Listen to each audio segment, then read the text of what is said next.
¿Se me escucha? Hola, profe, sí, se escucha. Bueno, perfecto, perfecto. Vamos a arrancar con la teoría. Y los parciales, no sé si recibieron el mail, yo les mandé un mail con unos cuadros que normalmente utilizo para las clases que siempre me dicen que los ayudan mucho. Son cuadros sacados de los textos, ¿eh? No es nada mágico, digamos, pero bueno, por ahí los ordena, sobre todo. No tanto el capítulo 2 porque vamos a ver conceptos, vamos a ir bastante rápido, porque hay conceptos que ya desarrollamos, ya sea en la uno o en la 2, pero bueno, los vamos a repasar. Sobre todo en el 4, porque ese capítulo por ahí es medio raro, el cuadro lo suele ordenar. Así que bueno, cualquier duda. Esto es el capítulo, yo los voy a nombrar en el orden que lo vamos a dar, el 4, el 2, el 31 y el 5. Sería el primer grupo de textos para el primer promocional. Así que vamos a ver. Sí, se supone que en 2 clases lo podemos llegar a dar, así que la semana siguiente a que demos estos textos, ya vamos a organizar el oral. Yo les voy a mandar para que ustedes elijan horarios, franjas horarias y esas cosas. Pero bueno, no nos apuremos que todavía los resultados del parcial no están. Ya el lunes que viene hablamos. Bueno, el que viene es feriado, el otro lunes, el 8 de mayo, hablamos bien ya sobre ese tema. Así que bueno, voy a arrancar. Alguna pregunta o algo me dicen, ¿eh? Si les quedó alguna duda. El parcial, ¿qué tal? Más o menos lo pudieron hacer bien, no tuvieron problemas. Era, sí, Bastante es parecido a igual. las cosas que resolvimos en clase, no había... Esa, sí, sí, esa es la idea, Aymara. Esa es la idea. O sea, que no sea algo distinto. Se supone que la facultad nuestra eso es raro. Siempre, yo me acuerdo que siempre nos tocaban los parciales cosas raras. Me acuerdo los parciales de biológica siempre eran raros. Hacíamos una cosa y después aparecía otra. No, acá la idea sería que ustedes apliquen los conceptos sin digamos, cosas raras. Por eso uno encontrar todos los papers para los parciales es complicado porque no cualquier paper sirve, hay que hacer una búsqueda que lleva mucho tiempo. Pero bueno, me alegro que haya sido así, que esa era la idea. Bueno, vamos a arrancar. Yo los capítulos, normalmente lo que hago en estas clases es tener el cuadro, si hago algún cuadro, yo los cuadros se los voy a ir mandando. Ustedes guárdenlo eso en una carpetita, siempre guarden todo, porque después si, para ya sea para el promocional o para el final, normalmente esto dicen que los ordena mucho. Así que vamos a basarnos en el cuadro, pero a la vez tengo el capítulo con algunas marcas. Aclaración con las marcas. O sea, las marcas que yo hago están hechas para dar la clase, no es un resumen. O sea, esto ustedes lo van a ver marcado. Bueno, el capítulo 4 es cortito, así que todo es muy, muy condensado, así que todo es importante. Son una página casi, es la primera página sobre todo. O sea que está todo marcado. Pero las marcas que yo hago acá no es que es el resumen. Si uno saca todas las marcas, no queda el resumen.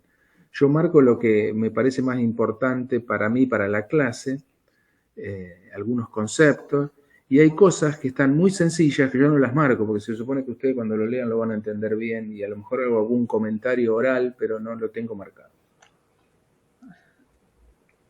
Así que guarda con esto de la marcación, si llegan a capturar pantalla y eso, que no está mal, que pueden capturar sin problema. El tema es que no les queda el resumen, mírenlo bien después. Salvo este capítulo, que a lo mejor este sí, pero, pero es todo. Acá está tan condensado que es todo importante.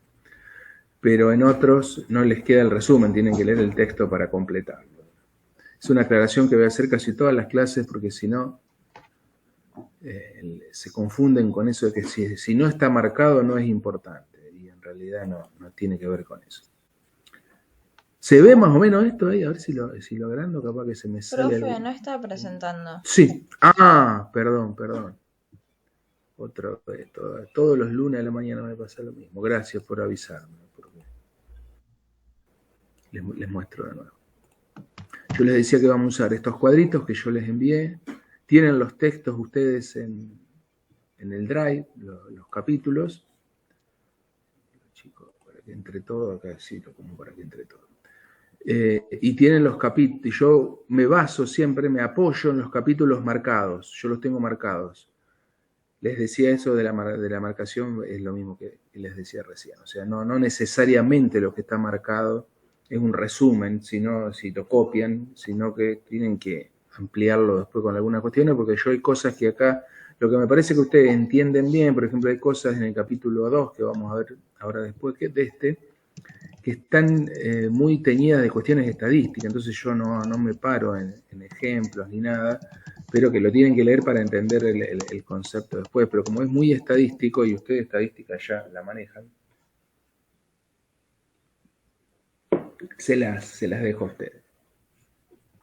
Bien, vamos al cuadrito para tener una visión, no sé si así se lee o lo agrando un poco más. Profe, no sé los demás, pero yo veo una pantalla negra. A ver, ¿para qué? Si no, salgo y vuelvo a entrar. No sé los demás si llegan a ver la presentación. Para mí sí se ve, profe. Bien, bueno, sí. Yo lo veo, profe. Bárbaro. O sea que salí y volví a entrar, que nosotros te esperamos.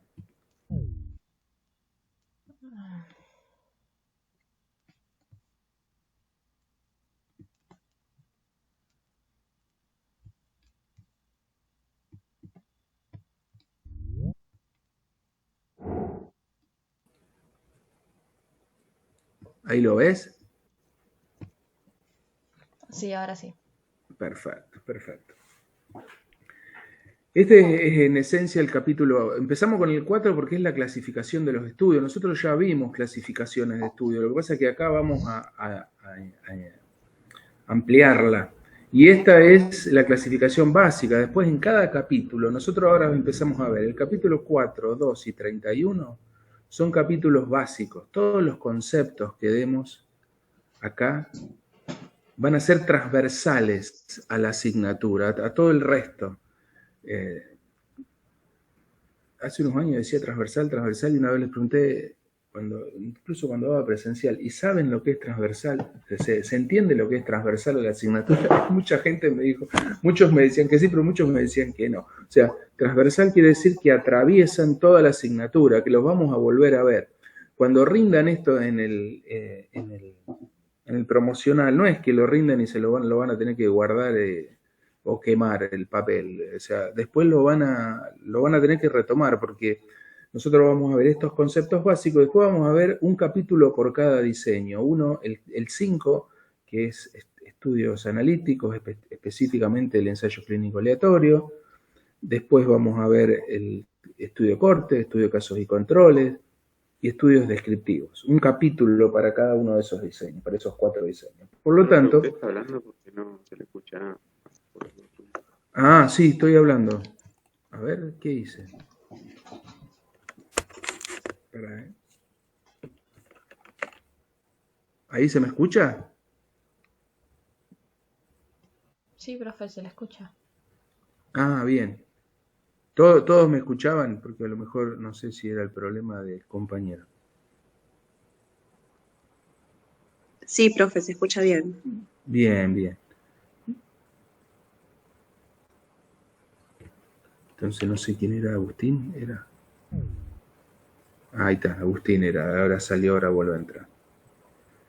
Estamos ahí con las conectividades medias raras, pero bueno, suele pasar, me pasa con los profesores en química.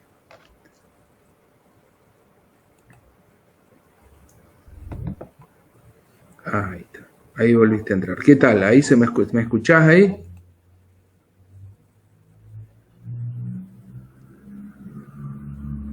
Agustín, pero bueno, no sé, a lo mejor esperemos que sí. Bueno, seguimos entonces.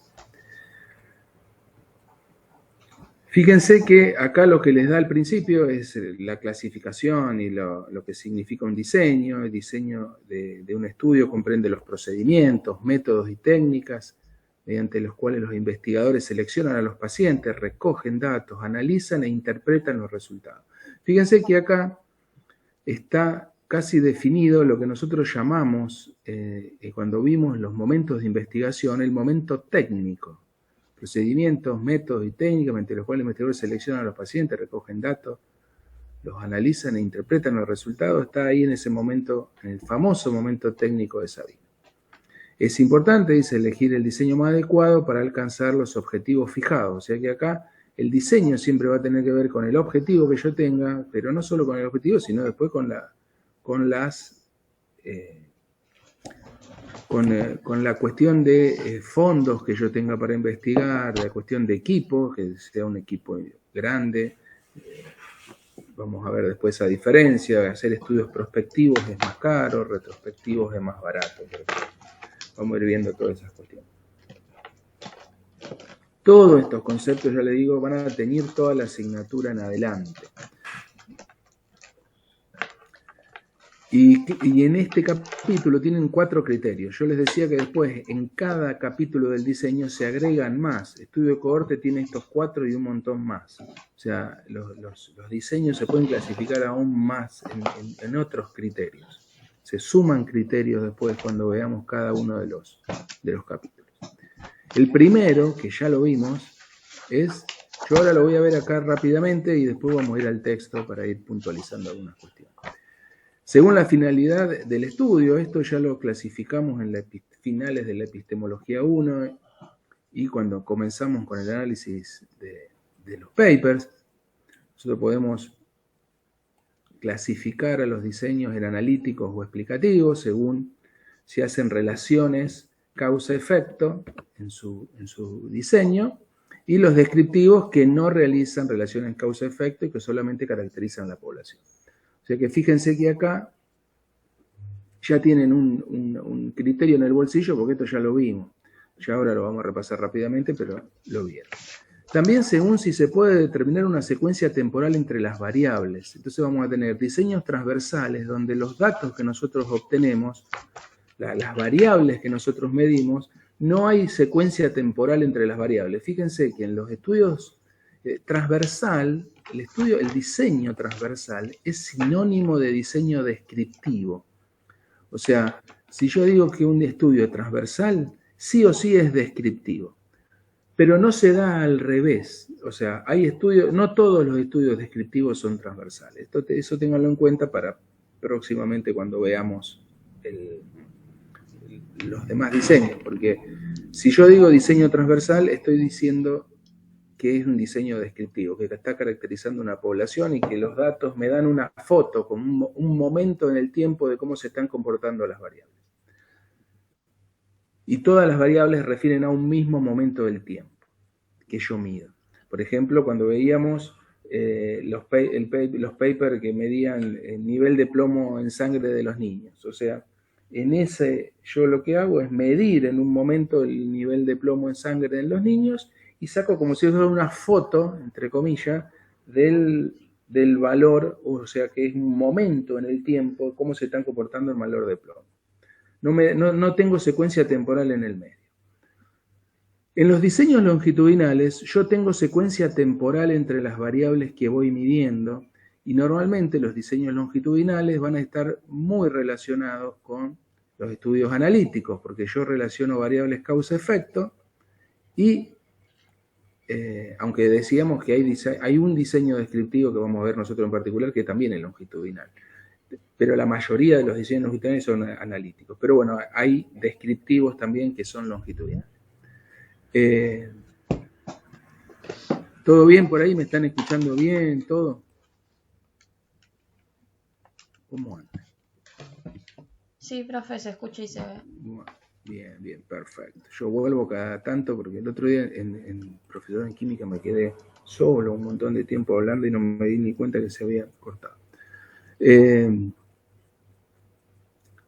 Les decía, en los diseños longitudinales yo tengo secuencia temporal, o sea, hay un tiempo, no es un momento en el tiempo, siempre al menos tengo 2 momentos, mínimo 2 momentos, pueden ser más. Acuérdense que en un estudio de corte yo voy siguiendo los expuestos, por ejemplo. Entonces, el diseño de corte, no tanto los que vimos nosotros en los papers, pero porque eran casi todos donde yo no hacía un seguimiento tan marcado, pero normalmente yo tomo los expuestos y los sigo en el tiempo para ver si aparece el efecto. Entonces, entre las variables que yo voy midiendo, las causas, el factor de estudio y el efecto, tengo una secuencia temporal, porque voy haciendo un seguimiento y entonces voy viendo si en el tiempo aparece el efecto. Entonces yo voy midiendo a lo largo del tiempo. Entonces tengo un tiempo entre las mediciones de las variables. En el estudio de casos y controles, acuérdense que yo seleccionaba con enfermedad y sin enfermedad, pero les preguntaba si habían estado expuestos a determinado factor. O sea que yo ahí había, por más que la pregunta se la haga simultáneamente, porque yo puedo estar con el paciente mientras lo diagnostican y al mismo tiempo preguntarle, ¿usted estuvo expuesto los últimos 20 años a plomo, a humo de cigarrillo, a lo que sea que determinemos como exposición? Entonces, por más que yo le pregunte simultáneamente, hay una secuencia temporal entre las variables. Yo le pregunto si en el pasado estuvo expuesto para ver si en el presente la razón de la enfermedad que tiene puede haber sido esa exposición. Después tenemos, según el control de la asignación de los factores de estudio, esto también es familiar para ustedes, voy a ir rápidamente. Tenemos los diseños experimentales, donde yo manipulo la variable de estudio, y los diseños observacionales, donde yo observo y no intervengo, o sea, no manipulo variables. Y después tenemos el criterio de según el inicio de estudio en relación a cronología de los hechos, que vamos a tener prospectivos, retrospectivos y ambiespectivos. Acá este criterio me clasifica los estudios según qué relación tiene cuando yo empiezo el estudio, si los hechos ya sucedieron o no sucedieron. Por ejemplo, en un caso y controles, ustedes díganme, cualquier cosa me cortan y me preguntan. Cuando yo hago un caso y controles, lo agarro enfermo al paciente y le pregunto por la exposición. O sea, que los hechos que estoy estudiando ya sucedieron. Entonces, el casos y controles es un diseño que solo puede ser retrospectivo. ¿Por qué? Porque los hechos ya sucedieron. Eso define un diseño retrospectivo. Ya está enfermo y ya la exposición ya pasó. Entonces yo voy a ir del presente hacia el pasado a buscar los datos y a lo sumo mido algo en el presente, pero no voy a ir a medir datos hacia el futuro. Los hechos que yo tengo que estudiar ya pasaron. El paciente cuando lo selecciono ya está enfermo y ya estuvo expuesto en el pasado a la causa. El prospectivo es al revés. El prospectivo, los hechos que yo estudio todavía no sucedieron. Por ejemplo, cuando yo hago un estudio experimental, donde yo selecciono un grupo de estudio, un grupo control, y voy a intervenir en alguna variable, como por ejemplo, si son un grupo de hipertensos y un grupo de hipertensos que divido en dos, y a uno le voy a dar un medicamento nuevo para probar ese medicamento, cómo funcionan los hipertensos, y al grupo control le doy un medicamento estándar, y lo sigo en el tiempo dándole el medicamento. O sea, yo estoy interviniendo en su presión arterial, manipulando, dándole una pastilla que le baja la presión, y lo sigo a lo largo del tiempo para ver si el medicamento nuevo es mejor que o igual o que el medicamento tradicional. Los hechos que yo estoy estudiando o que voy a estudiar todavía no pasaron cuando hago el diseño, porque a los pacientes los seleccioné, pero todavía no le di la pastilla y no hice el seguimiento. Entonces, los diseños experimentales son, por definición, prospectivos, porque yo no puedo hacer un experimento hacia el pasado, no puedo manipular variables de hechos, o no puedo manipular hechos que ya sucedieron. Por lo tanto, los estudios experimentales, el ensayo clínico como representante, siempre voy a ir para adelante. Cuando hago un experimento que yo manipulo variables, voy a ir para adelante. Siempre vamos a tomar como ejemplo una prueba de medicamento, que es lo más común y sobre todo más entendible, y bueno, con los farmacéuticos después vamos a tener un capítulo aparte para profundizar eso. El estudio cohorte puede ser cualquiera de los tres. Diseño puede ser prospectivo, puede ser retrospectivo, puede ser ambiespectivo, puede ser una combinación de los dos. ¿Por qué? Porque yo en el cohorte elijo expuestos y no expuestos y hago el seguimiento para ver si aparece el efecto a lo largo del tiempo.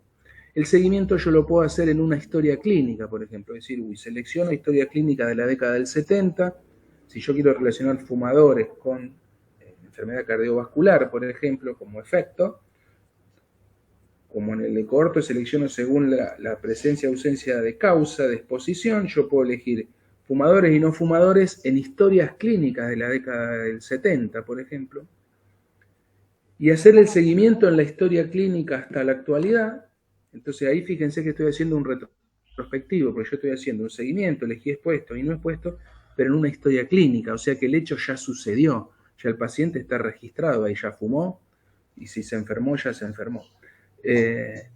Y puedo venir hasta la actualidad siguiendo a los pacientes, y cuando llego a la actualidad los contacto, sí, a los que si están vivos, por supuesto, los contacto, y puedo plantear un seguimiento de acá hasta el 2030. Entonces, fíjense que estoy combinando un estudio retrospectivo en historia clínica, después contacto a los pacientes y los sigo en el tiempo hasta el 2030 para ver si aparece o no algún efecto en particular en ese mismo grupo de pacientes. Entonces, estoy combinando un diseño retrospectivo con un prospectivo, estoy haciendo un diseño ambiespectivo.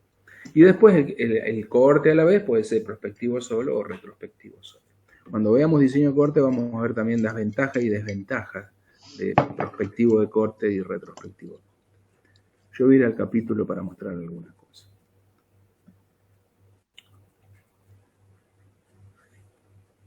Mirábamos el tema del qué entendemos por un diseño. Decíamos que el diseño está incrustado casi ahí en el momento técnico de los momentos de investigación que vimos. Acá va hacia el futuro, o sea, nosotros en los siguientes capítulos, dice, el 5, el 7, el 8 y el 9, vamos a ver nosotros, vamos a ver todo el tema de las ventajas, desventajas, limitaciones de los estudios. Y acá vemos los criterios de clasificación, descriptiva y analítica, yo creo que eso no van a tener ninguna duda. Acá el tema, acuérdense que cuando hablamos de factor de estudio, estamos hablando de causa. O factor, cuando habla del factor, normalmente está hablando de la causa. El analítico siempre estudia relaciones causales. Acá vamos a hablar de factor de estudio, causa o variable independiente, acuérdense que son todos sinónimos, y el efecto, respuesta o resultado, como dice acá, que sería la variable dependiente, también se le puede llamar, efecto, respuesta, resultado, variable respuesta, a veces le dicen, o variable dependiente sería el efecto, ¿no? Analítico siempre con relaciones causa-efecto va a estudiar. El estudio descriptivo, acuérdense que no hace relaciones causa-efecto, no estudia relaciones causa-efecto, solo caracteriza las poblaciones. Y bueno, pero nos pueden ser útiles los descriptivos para generar hipótesis. Si yo tengo una población, le mido plomo para ver qué pasa y resulta que encuentro que tienen plomo muy alto, puedo después, eso me sirve de disparador para decir, che, ¿cuál es la causa de esta población que tiene tanto plomo en sangre? Entonces buscar una posible causa y después derivar en un estudio analítico. Fíjense que dice, suelen ser útiles para generar hipótesis etiológicas, o sea, sobre el origen, que deberán contrastarse posteriormente con estudio analítico. Yo al tener los valores de plomo, si son altos, puedo decir, che, ¿por qué? Entonces puedo responderme esa pregunta ¿por qué? Y hacer un estudio analítico a ver si esa posible causa que yo elaboro a partir de los resultados de un estudio descriptivo la puedo dilucidar, pero ya con un estudio analítico. Acuérdense que el descriptivo nunca relaciona variables causa-efecto, justamente por definición no los relaciona. Transversal o longitudinal, lo que decíamos, se consideran transversales estudios en los que los datos de cada sujeto representan esencialmente un momento en el tiempo. Pueden corresponder a la presencia, ausencia o diferentes grados de una característica de enfermedad o relacionar. También acá fíjense que se puede hacer relación de variables, pero nunca causal, porque si no tenemos la variable tiempo no se pueden hacer. Yo puedo ver si los que fuman a la vez, si están juntas las variables, tomar café y hábito de fumar, por ejemplo. Pero de ahí a que tomar café no es la causa de fumar ni fumar de tomar café. O sea, no es causal, pero puedo ver si hay una relación entre las variables, por ejemplo. En algún momento de particular, si hay asociación, pero asociación, cuando hablamos de estudios transversales, acuérdense que la asociación o estudios descriptivos, la asociación no es causal, sino ver si aparecen juntas las variables en la descripción que yo haga. Acá en los transversales siempre la medición es simultánea, si mido varias variables en la población, si le mido nivel de plomo, nivel de mercurio, nivel de cobre, pero no necesariamente con secuencia temporal, no hay secuencia temporal entre las variables que mido. Los estudios transversales, esto es lo que les decía antes, por definición son descriptivos. Ahora, guarda que no todos los descriptivos son transversales. Tengan en cuenta que no se da la relación en el sentido contrario. Si digo transversal, estoy diciendo descriptivo. Si digo descriptivo, no siempre los estudios descriptivos son transversales. Hay al menos uno que nosotros vamos a profundizar luego, que es en uno de los últimos capítulos que vamos a dar, que es longitudinal. En los estudios longitudinales existe un lapso de tiempo entre las variables que vamos a medir. Entre las variables que se evalúan hay secuencia temporal. Decíamos, los típicos estudios longitudinales van a ser todos los analíticos y algunos descriptivos que después vamos a ver. Pero todos los analíticos son longitudinales. El casos y controles, el estudio de cohortes y el ensayo clínico, los ensayos clínicos que nosotros los vamos a ver, son longitudinales. Todos los estudios analíticos van a ser longitudinales. Acá incluso fíjense que pueden ser tanto descriptivos como analíticos los estudios longitudinales, pero bueno, en estos últimos debe tenerse en cuenta además la dirección temporal. Podemos ir de la causa al efecto, que son los estudios de cohorte y los estudios experimentales, o del desenlace, que sería la respuesta, o el efecto, a la causa, que serían los estudios de casos y controles. Eso ya lo vimos cuando estudiamos para los papers.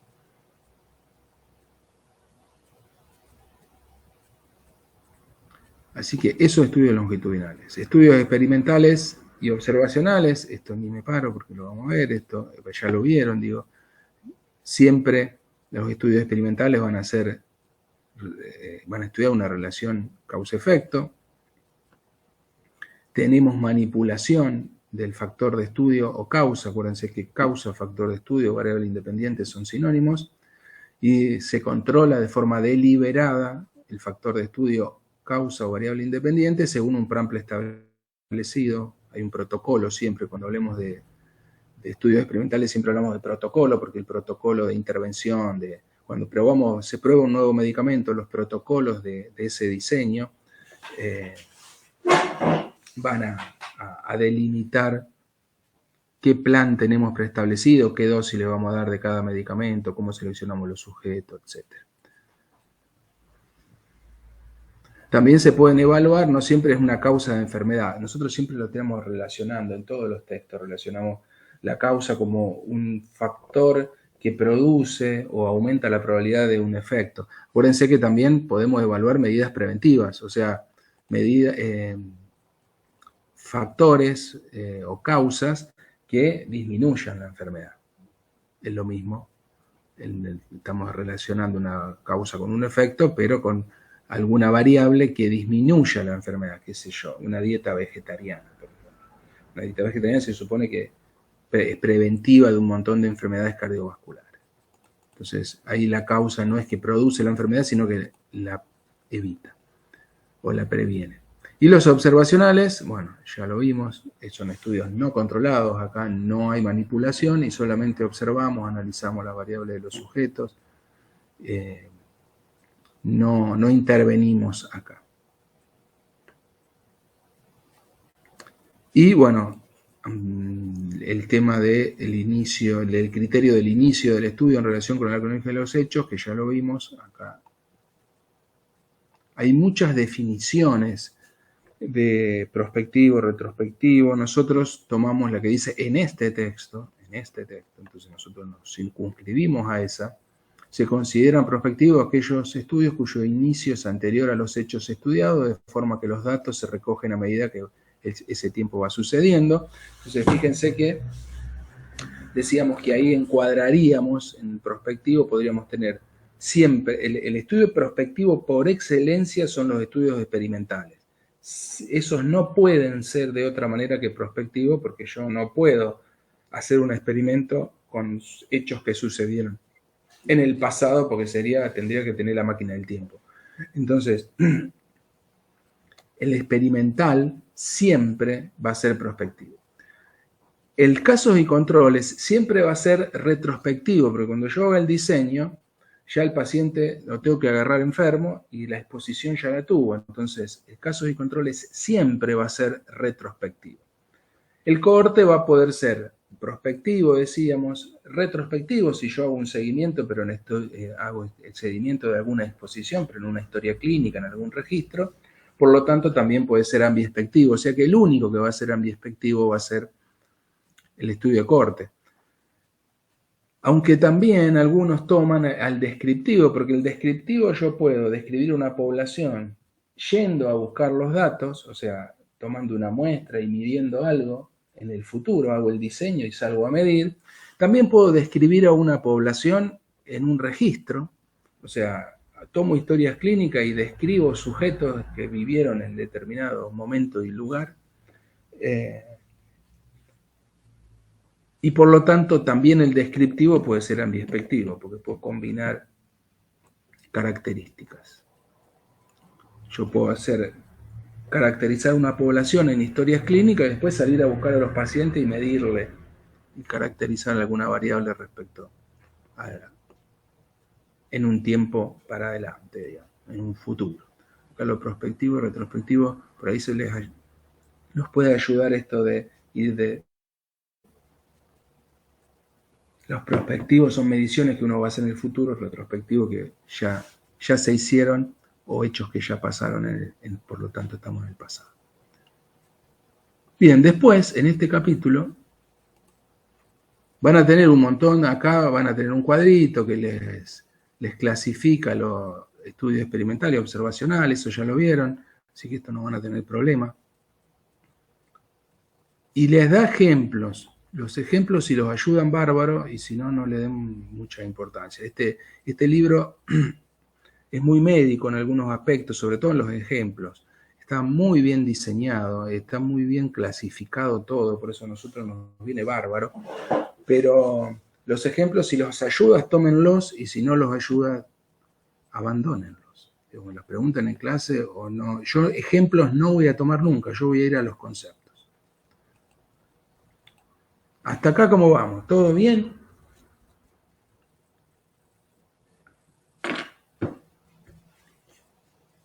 Se me escucha todo, ¿estamos bien?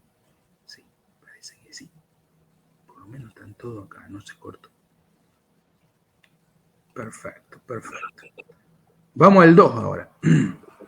Acá las cosas ya se complican un poco. Ya no es tan...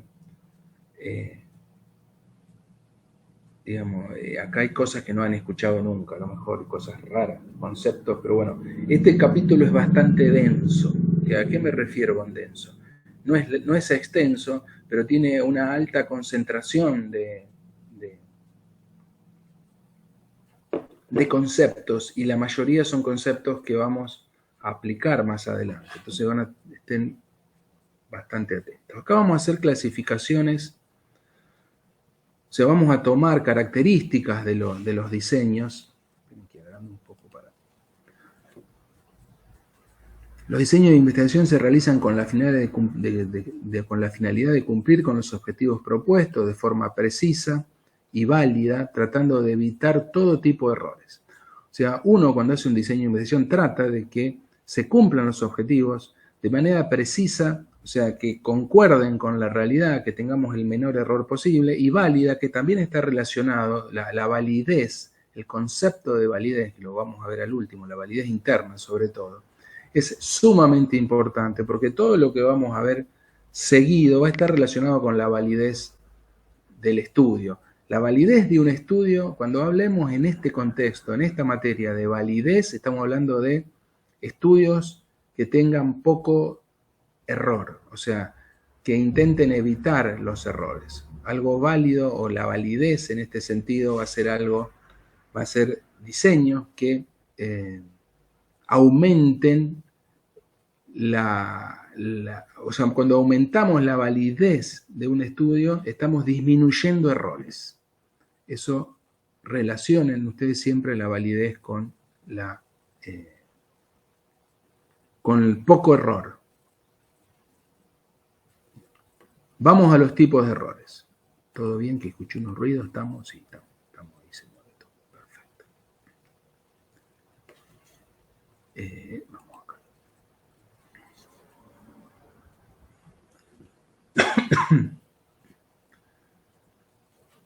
Entonces, ¿qué vamos a tener en cuenta para que esa validez aumente y que esa validez se mantenga y que esa validez, que tengamos pocos errores? Vamos a tener que tener en cuenta, lo primero, los tipos de error. Conocer los tipos de error. Tenemos dos grandes clasificaciones, error aleatorio y error sistemático o sesgo. El error aleatorio, ustedes lo deben haber visto re bien en estadística. Los errores sistemáticos o sesgos, que pueden ser de selección o información, hoy lo vamos a ver en general. Cuando veamos cada texto, los sesgos tienen nombre y apellido. O sea, el sesgo de supervivencia selectiva, el sesgo de memoria, el sesgo del entrevistador. Ustedes van a ver que en algunos diseños están tan presentes esos errores que tienen nombre y apellido. Los sesgos sistemáticos, en relación a los aleatorios, estos errores son propios de un diseño en particular. O sea, cada diseño tiene su propio error sistemático dado la estructura del diseño. Por ejemplo, el caso y controles, vamos a ver que tiene muchos sesgos porque es un estudio que por su diseño es sumamente incorpora, acuérdense que nosotros tomamos enfermos y no enfermos y vamos a ver si estuvo la exposición presente. Entonces, eso incorpora mucho sesgo, porque un enfermo es un combo. O sea, el enfermo tiene otras variables relacionadas. Y a la vez, después dependo de la memoria del paciente, porque si yo le pregunto, yo lo tomo enfermos cardiovasculares, personas sanas, y le pregunto si fumaron o no fumaron, la información en ese caso de la exposición mayormente, pero puede ser que no, pero mayormente me la da el paciente. Entonces dependo de la memoria del paciente, que él se acuerde cuánto fumó y cuánto no fumó. Entonces, por ejemplo, ahí los sesgos de información están muy presentes, porque la información muchas veces me la va a dar el paciente. Yo le pregunto, acuérdense que cuando veíamos algunos de los papers, les preguntaban a los pacientes si habían estado expuestos a tal cosa, si habían hecho tal otra. Entonces, en ese aspecto, los errores sistemáticos son difíciles de disminuir y imposibles de erradicar, porque siempre van a estar presentes. Yo los puedo disminuir, pero van a estar presentes. Vamos a ir al texto para ver un poco eso. Esperen que acá me vine. Acá tienen el texto. Tipos de error, bueno, acuérdense que el error aleatorio se debe al azar, por lo tanto se trabaja siempre en todo trabajo trabajamos con muestras de individuos, por lo tanto acá el trabajar con una muestra, el error aleatorio, acuérdense que si la muestra es muy chica, el error aleatorio va a ser muy grande, y si la muestra es muy grande, el error aleatorio se achica. O sea, lo bueno del error aleatorio es que cuando el error se debe a la muestra, porque pensemos que el error aleatorio se puede producir porque trabajo con muestras, por la variabilidad inherente al proceso de medición. O sea, yo cuando mido, el solo hecho de medir me hace que tenga un error aleatorio particular, que no siempre me dé lo mismo, midiendo el mismo paciente y la misma muestra, por los instrumentos de medida, por la variabilidad biológica. O sea, a lo mejor no es lo mismo sacarle sangre a un paciente a la mañana que a la tarde. A lo mejor el parámetro que vamos a medir va a haber una variación que tiene que ver con la aleatoriedad, con la hora del día, etc. Debido al observador, o sea, cuando yo observo también cometo error aleatorio. Entonces, el error aleatorio tiene un combo que tiene que ver con todas esas cuestiones. Entonces, ¿Cómo disminuyo, por ejemplo, que trabajo con muestras? Aumentando la muestra. El error aleatorio se disminuye cuando yo aumento la muestra, cuando yo, por ejemplo, en el caso de que el error se produzca porque trabajo con pocos individuos, aumento la cantidad de individuos. Puedo aumentar el número de medidas, o sea, a cada muestra medirla por triplicado. En cuanto al observador, tener un observador muy bien entrenado, entonces va a cometer menos error aleatorio en las mediciones. O sea que el error aleatorio, con todas esas modificaciones, uno lo puede disminuir casi a cero. Siempre va a estar presente, pero uno lo puede disminuir casi a cero, haciendo alguna estrategia. Mientras que, acuérdense, el sistemático, hago estrategia, lo disminuyo, pero siempre va a estar. No lo puedo disminuir tanto como el aleatorio.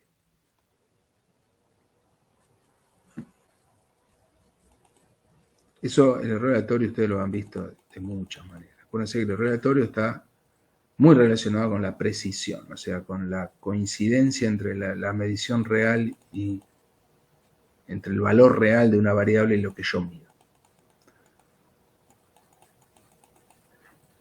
El error sistemático es un error en el diseño que puede estar relacionado con la selección de los sujetos. Por eso hablamos de sesgo de selección. Hay dos grandes divisiones acá, sesgo de selección o en la medición de las variables. Por lo tanto, estamos hablando de sesgos de información. Conduce a una estimación incorrecta o no válida del efecto parámetro que se estudia. Fíjense que acá, ya les digo, acá los vamos a ver en perspectiva, digamos, después lo vamos a ver con nombre y apellido. Acá estamos viendo la primera gran división, sesgo de selección, sesgo de información, pero después, cuando avancemos en los capítulos, vamos a ver que tienen nombre y apellido esos sesgos.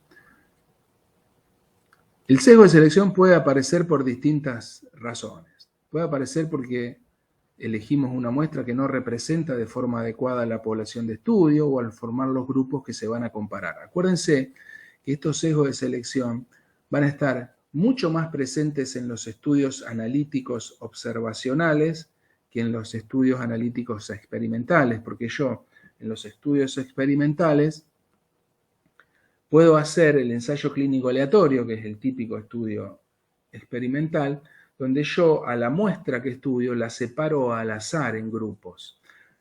Por ejemplo, si yo voy a probar un medicamento antihipertensivo nuevo, como decíamos antes, voy a usar siempre el mismo ejemplo para naturalizar el ejemplo y que sea más sencillo, yo voy a elegir, fíjense que voy a elegir, por ejemplo, 100 hipertensos. Elijo 100 hipertensos y los divido al azar en el grupo de estudio y el grupo control. Entonces, esa selección al azar a mí me disminuye absolutamente el sesgo de selección, porque yo tengo una muestra de 100 hipertensos y después al azar digo cuál va a ir a un grupo y cuál va a ir al otro. Entonces yo parto de una muestra homogénea, que son 100 pacientes hipertensos, y después divido al azar en dos grupos, 50 y 50. A uno le voy a probar el medicamento nuevo, a otro le voy a probar el medicamento tradicional y lo sigo a lo largo del tiempo para ver cómo se comporta el medicamento nuevo en comparación con la medicación tradicional, a ver si es mejor o no en cuanto a controlar la tensión arterial. Sin embargo, cuando yo hago un analítico observacional, un estudio de cohortes o un estudio de casos y controles, yo elijo enfermos o no enfermos, expuestos o no expuestos. Entonces ahí la comparabilidad entre grupos es mucho más difícil de lograr. O sea, porque los enfermos, yo decía, son un combo. Los enfermos siempre tienen otras variables asociadas y los sanos son distintos también. Entonces, si comparo enfermo con sano, siempre algún sesgo intermedio. Yo puedo hacer lo más comparable que pueda las poblaciones, pero siempre va a haber menor comparabilidad que si yo parto de un grupo homogéneo. Lo mismo en un estudio de cohortes. Si yo elijo expuestos y no expuestos, y después voy a ver el efecto, pero los expuestos a veces tienen variables asociadas. Decíamos, por ejemplo, siempre tomamos el ejemplo del hábito de fumar. El hábito de fumar, si yo selecciono como, por ejemplo, si estoy haciendo un estudio entre hábito de fumar y enfermedad cardiovascular como efecto, el hábito de fumar tiene un montón de variables asociadas estadísticamente toman más café, toman más alcohol, duermen menos, son más sedentarios. Los fumadores normalmente, en su mayoría, estadísticamente, tienen asociadas esas variables. Entonces, si yo tomo expuestos y no expuestos, los no expuestos, al no ser fumadores, van a tener menos impacto en un montón de otras variables. Entonces, eso hace que aparezcan errores, que uno no sepa bien si es el hábito de fumar. Cuando estamos hablando de hábito de fumar y enfermedades cardiovasculares, no sabemos si se lo produjo realmente el hábito de fumar, el sedentarismo u otra cosa. Por eso vamos a ver después el concepto de factor de confusión. Pero bueno, se pueden producir errores o sesgos en los observacionales analíticos por estas cuestiones, que los grupos a comparar uno puede trabajar mucho, pero no siempre pueden quedar lo suficientemente comparables y eso introduce errores. No sé si se entiende más o menos lo que uno quiere decir o los confundí más. Ustedes, cualquier cosa me paran y me preguntan. Aquí voy a ver acá si tengo algo más.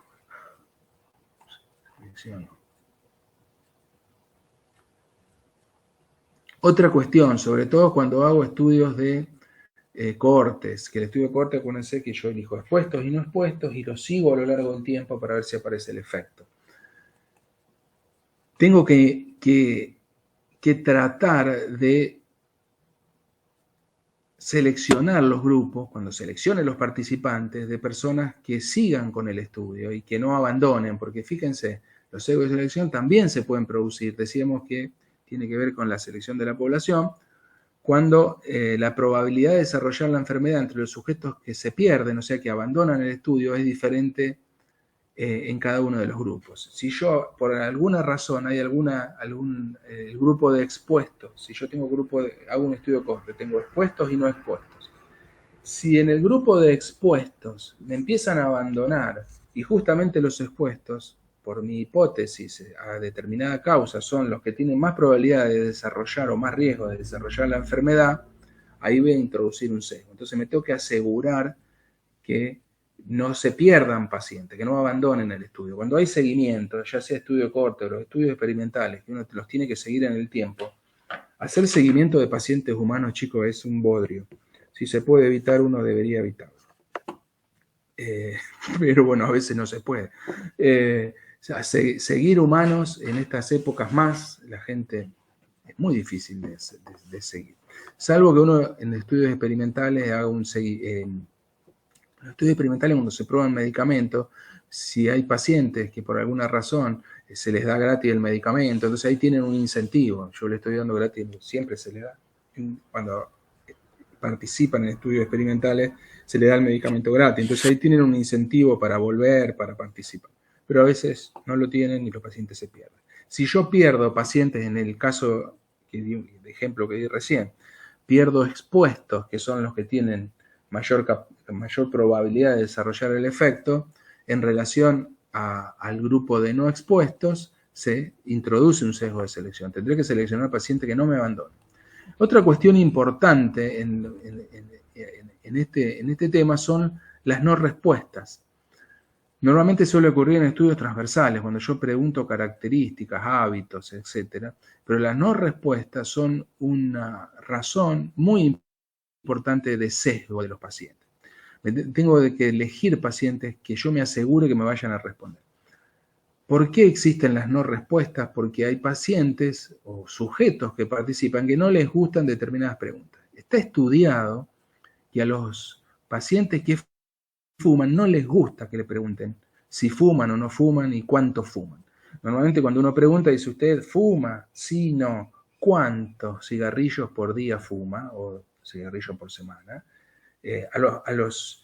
A los fumadores no les gusta que le pregunten, entonces a veces no responden la pregunta. Entonces, si yo, por ejemplo, estoy haciendo un estudio, mando mails, por ejemplo, que se pueden hacer por mail las entrevistas, las encuestas, mando mails y quiero saber la prevalencia del hábito de fumar en una población y justamente los fumadores no me responden esa pregunta, ahí incorporo un sesgo, o sea, un error, porque los pacientes que fuman no me están respondiendo, entonces voy a subvaluar la prevalencia de hábito de fumar en esa población, porque muchos fumadores no me van a responder. Entonces ahí Las no respuestas se deben combatir a como dé lugar.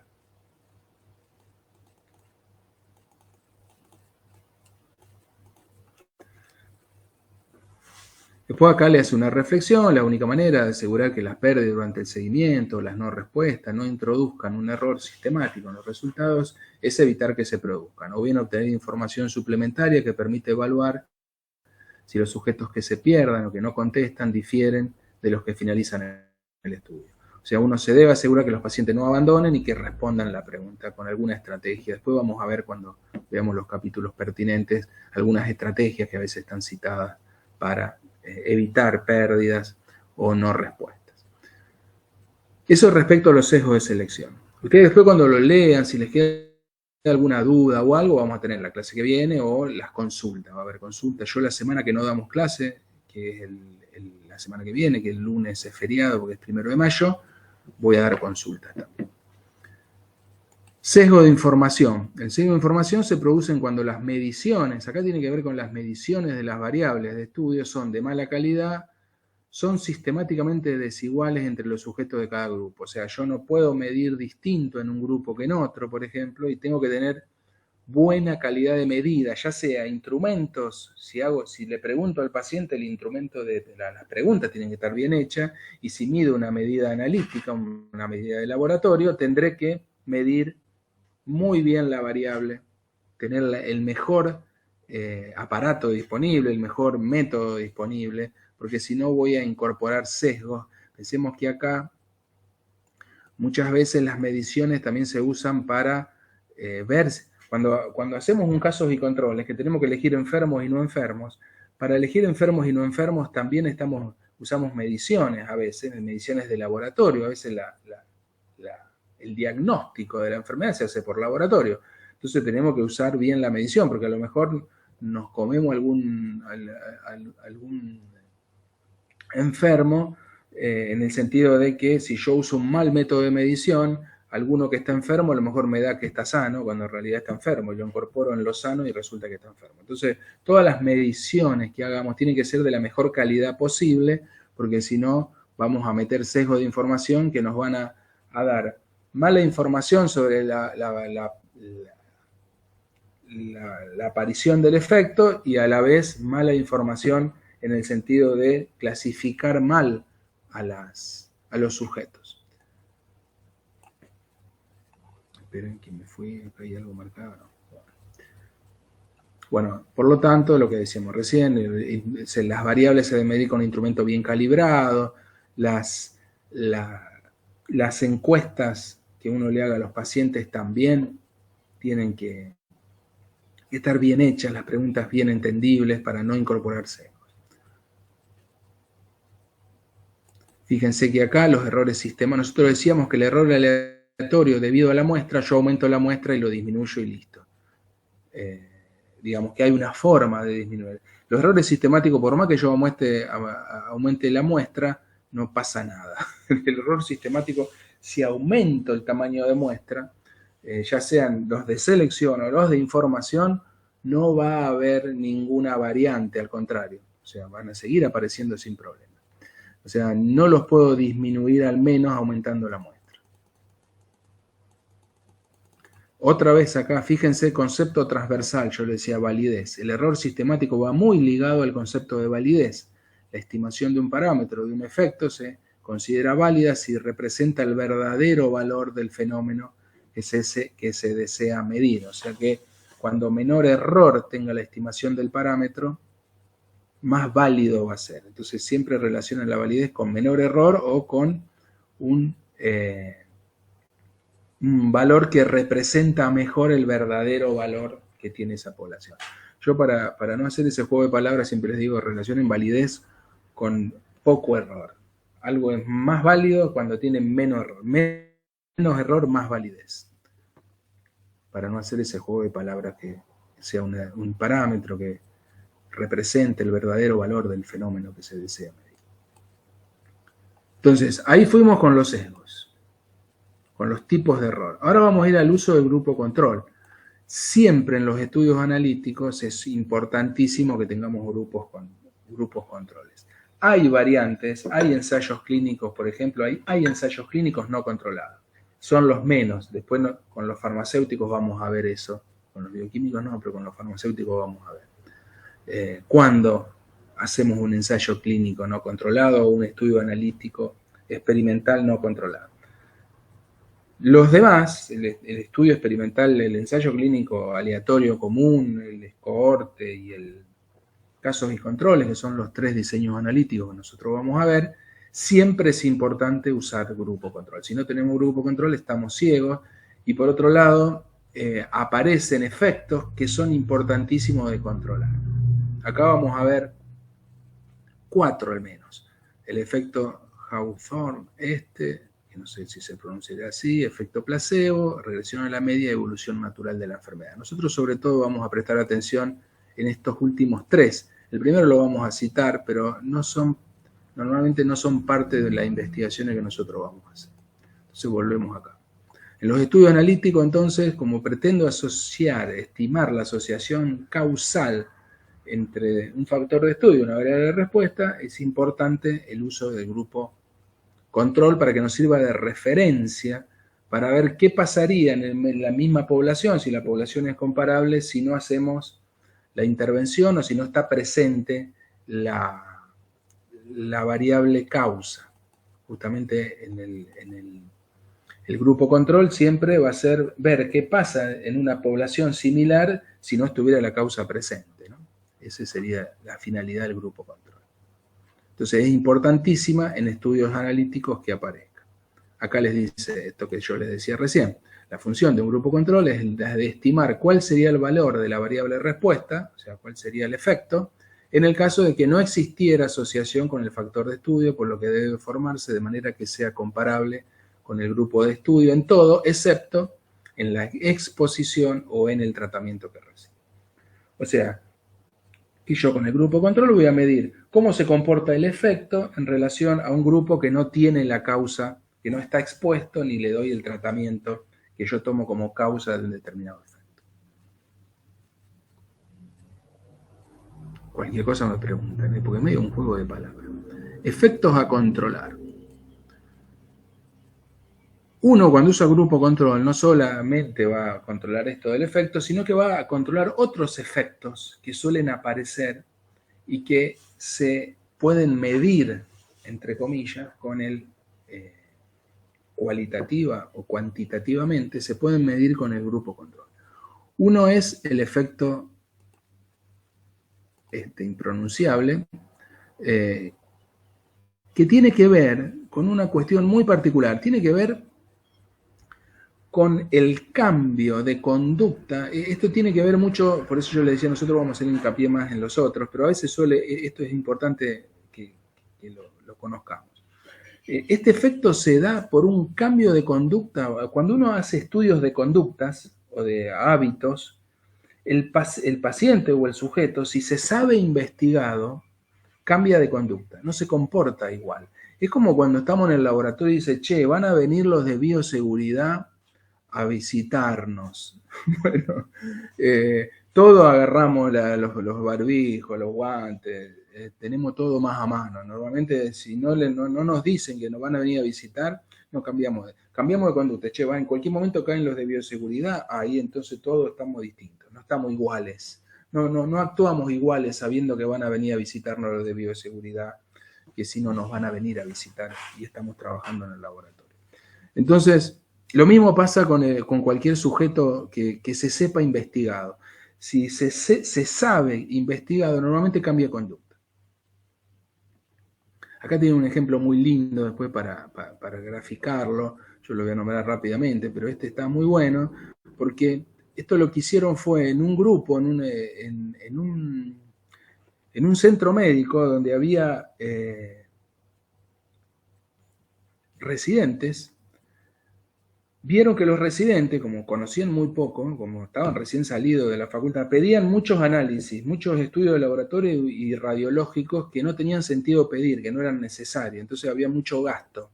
Entonces lo que se hizo fue una estrategia, en realidad se probaron 2 estrategias de educación a esos grupos para que pidan menos para que pida menos estudios, y vamos a formarlo para decirle qué tienen que pedir para determinada patología, qué tienen que pedir y que no pidan de más, y entonces evitar gastos innecesarios. Entonces, a un grupo le dieron una estrategia, los residentes de primer año los separaron en 3 grupos. Un grupo tenía una estrategia de enseñanza para reducir el pedido, el segundo grupo tenía otra estrategia, y el tercer grupo era el grupo control. A eso no le iban a hacer ningún curso. Todos sabían que lo estaban estudiando, porque entre ellos se encontraban y decían, che, a mí me mandan a tal curso a tal hora, yo estoy haciendo otro curso a tal hora, y entonces, a mí no me mandaron a ningún lado. Entonces, ellos sabían que estaban siendo estudiados y sabían que los cursos tenían que ver con el pedido de peticiones de laboratorio, radiología y estudios varios. Entonces, al final del estudio, vieron que las 2 estrategias fueron las 2 muy útiles, o sea, bajaron el pedido. Pero cuando fueron al grupo control, también bajaron los pedidos. ¿Por qué? Porque ellos no tuvieron el curso, pero sabían que estaban siendo estudiados y sabían que los otros estaban haciendo un curso para pedir análisis y estudios radiológicos. Por lo tanto, cambiaron y por las dudas pidieron menos. ¿Pidieron menos que los otros? No. O sea, las estrategias de enseñanza para pedir menos análisis fueron más efectivas, bajaron más los pedidos en estos 2 grupos que utilizamos estrategias educativas que en el tercer grupo, que era el grupo control. Pero si yo no hubiera tenido el grupo control, no podría haber evaluado, porque bajaron igual. En el grupo control bajaron, no bajaron tanto como los que hicieron los cursos. Entonces, pero bajaron igual. Y ahí, con esa bajada, mido el efecto Hathorne. O sea, mido el efecto que tiene que ver con Howe, sería, con el efecto de saberse estudiado. Ellos por la duda pidieron menos. No tanto menos como los que hicieron los cursos. En el curso se ve que le enseñaron mejor. O sea, el curso fue efectivo. Pero si no, no puedo evaluar si es por un cambio de conducta o si es por un curso. No sé si se entendió. Después acá tienen el ejemplo. Cualquier pregunta, chicos, me dicen. Ese lo nombramos, como tiene que ver con los comportamientos, nosotros ahí no nos vamos a meter mucho porque el comportamiento nosotros no vamos a estudiar. El que sí es sumamente importante, pregunta de examen en todo, examen oral, escrito, lo que sea, es el efecto placebo. Sobre todo los farmacéuticos, tienen que manejar lo que es el efecto placebo. El efecto placebo nosotros lo tenemos relacionado con el efecto de darle un placebo al paciente, pero no es eso solo. O sea, el efecto placebo aparece cuando uno le da un placebo al paciente y aparece cuando no le da un placebo también. El efecto placebo siempre está presente, esto es importante, el efecto placebo siempre está presente cuando yo le doy un tratamiento al paciente. Es una respuesta al tratamiento. Ahora vamos a ver qué respuesta, no cualquiera. Pero una respuesta a un tratamiento. El tratamiento puede ser un placebo o un tratamiento activo. Porque, ¿qué pasa? Yo pregunto efecto placebo. Bueno, ¿acá cuántos somos? A ver, yo voy a ver. Disculpen. ¿Todo bien hasta ahí? ¿Me escuchan? ¿Están ahí? Sí, parece que sí. Están escuchando, no se escucha bien. ¿Cuántos somos? 2, 4, 6. Sí, profe. Perfecto. 2, 4. Somos 8. Perfecto. Ustedes 8 no van a tener problema. Pero cuando pregunto, me dice, defina el efecto placebo. Lo pregunto así directamente o de alguna otra manera. O lo pongo yo y diga si esto es verdadero o falso, justifique. Y me ponen muchas veces, define efecto placebo, me ponen efecto que tiene el paciente efecto que se le produce al paciente cuando le doy un placebo. Mal. El efecto placebo lo vamos a leer y después cualquier duda me preguntan, porque es muy importante que lo manejen. El efecto placebo se da en todo paciente que tenga un tratamiento, independientemente de que si el tratamiento tiene o no placebo. Por eso se llama efecto placebo. Ahora vamos a ver. El efecto placebo se puede definir como la respuesta que se produce en una persona enferma como consecuencia de la administración de un tratamiento, pero que no puede considerarse como un efecto específico del tratamiento. O sea, toda respuesta que tenga un paciente que esté tratado, o sea, que reciba y al cual se le administre un tratamiento, pero es que esa respuesta no tenga que ver con un efecto específico del tratamiento, a eso le llamamos efecto placebo. Por ejemplo, yo tenía una tía que ella se tomaba una vallaspirina, tomaba todas las noches una aspirina. Yo le decía, tía, te va a morir no se murió de eso, pobre, pero te va a morir de un sangrado estomacal en cualquier momento, te estás anticoagulando. Pero ella dice, esos que compran esas pastillas para dormir, esos psicotrópicos, están locos. Yo tomo una aspirina todas las noches y duermo. Y en realidad la aspirina no te hace dormir. Pero ella tomaba la aspirina y dormía. Entonces, eso es efecto placebo, y fíjense que no estaba tomando placebo, estaba tomando una aspirina que justamente la podía matar, porque hay gente que toma aspirina porque sí, se anticoagula y puede tener, si tiene úlcera, por ejemplo, o algún problema asociado, puede tener un sangrado intestinal, un sangrado estomacal y complicar una úlcera u otro problema. Sin embargo, para ella, la hacía dormir. Entonces, fíjense que es una respuesta a un tratamiento, porque ella estaba tomando una cuestión farmacológica y el efecto no era el efecto específico de ese tratamiento, porque la aspirina no es para dormir. Entonces, al contrario, si uno se fija detalladamente en los efectos de la aspirina, es todo lo contrario, te despertaría, te tendría que despertar. Entonces, eso se llama efecto placebo. El tratamiento puede ser un placebo. Por ejemplo, nosotros teníamos, yendo a los ejemplos familiares que uno los tiene siempre bien presentes, teníamos un familiar que tomaba pastillas para dormir y tomaba dosis altas. Entonces, hubo un acuerdo familiar entre todos los familiares pertenecientes a ese grupo y le comprábamos, él tomaba una dosis, pónganle, no me acuerdo ahora, pero tomaba una dosis de, pónganle, 10 miligramos. Entonces nosotros le compramos las pastillas de 0,5 miligramos. Y él tomaba media. Entonces, si eran de 10 miligramos, tomaba 5. Nosotros le dimos pastilla de 0,5, tomaba media. Se la poníamos en la cajita de 10, pero le poníamos 0,5 y como él no veía bien ni veía que las pastillas eran iguales, él estaba tomando 0,5. Era casi, no tenían efecto farmacológico casi, 0,25 gramos para lo que él esperaba. Era casi como un placebo, era como no tomar nada, y sin embargo dormía igual que cuando tomaba 5 miligramos. Tomaba una dosis, fíjense, casi 1000 veces menos, cientos de veces menos, no tenía casi efecto farmacológico, por lo que nos dijeron los médicos para dormir eso, y él dormía bárbaro, y estaba tomando un placebo. Después en un momento se la cambiamos por pastillita de almidón, pero ahí hubo un problema porque se dio cuenta que no eran exactamente iguales las pastillas. Pero fíjense que ahí el paciente, la cabeza, digamos, el efecto psicológico, las creencias del paciente, lo llevan a tener respuestas a los tratamientos que son rarísimas. Pero tengan en cuenta, se entendió esto, de que no depende de darle placebo solamente, que el efecto placebo se da como respuesta a un tratamiento, pero es una respuesta inespecífica del tratamiento, o sea, no es específica de lo que yo... Hay gente que, por ejemplo,